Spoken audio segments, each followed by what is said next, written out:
আসসালামু আলাইকুম বন্ধুরা। এই যে দেখো আজকে লাল শাক রান্না করে নিয়েছি। লাল শাকের মধ্যে বেশি করে তোমার হলো রসুনটা দিয়েছি, পেঁয়াজ আর কাঁচামরিচ দু ফালি করে দিলাম। লাল শাকটা দেখো কতটুকু হয়ে গিয়েছে।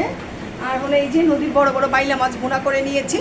মাছের তরকারি খাওয়া শেষ হয়ে গিয়েছে, মেয়ে খেয়ে ফেলেছে, খেয়ে চলে গিয়েছে কোচিংয়ে। তার জন্য আর কি অল্প আছে, আমার হাজব্যান্ডের জন্য, দুজনের জন্য এই তরকারিটা আছে। আর হলো তোমার এই যে রুই মাছ আলু দিয়ে টমেটো দিয়ে রান্না করলাম, এটা আমার মেয়ের খুব পছন্দের তরকারি, রুই মাছ আলু টমেটো। আর হলো পাতলা মুসুরির ডাল রান্না করে নিয়েছি। আর এই যে তোমার 3 দিন হয়ে গিয়েছে এই ভর্তাগুলি অনেকগুলি। হ্যালো, আসসালামু আলাইকুম বন্ধুরা। এই যে দেখো আমার হাজব্যান্ডের পছন্দের লেবু, কাগজি লেবু, এটা প্রতিদিন সে খাবে।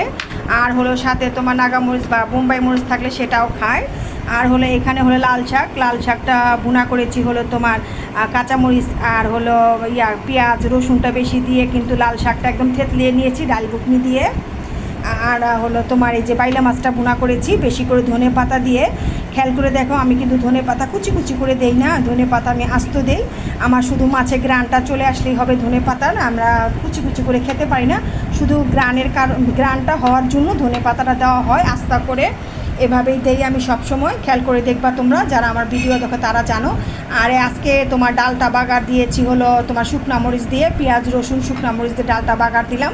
আজকে কাঁচামরিচ দিতে ইচ্ছে করেনি, তাই আজকে শুকনা মরিচের ঝালটা খাবো, সেই জন্য শুকনা মরিচ দেওয়া। আর এখানে তোমার হলো আলু দিয়ে টমেটো দিয়ে, আলু টমেটো তেলে ভেজে রুই মাছ দিয়ে রান্না করেছি, সামান্য একটু পাতলা ঝোল দিয়েছি। আর এই যে দেখো 3 দিন যাবত কিন্তু এই ভর্তাগুলি আমি খাচ্ছি। এটা হলো কালিজিরার ভর্তা, এটা কালো তিলের ভর্তা, আর এটা হলো লাইটা শুটকির ভর্তা। আর এখানে চাপা শুটকির ভর্তা ছিল, পাটায় বেটেছিলাম, সেইটা শেষ।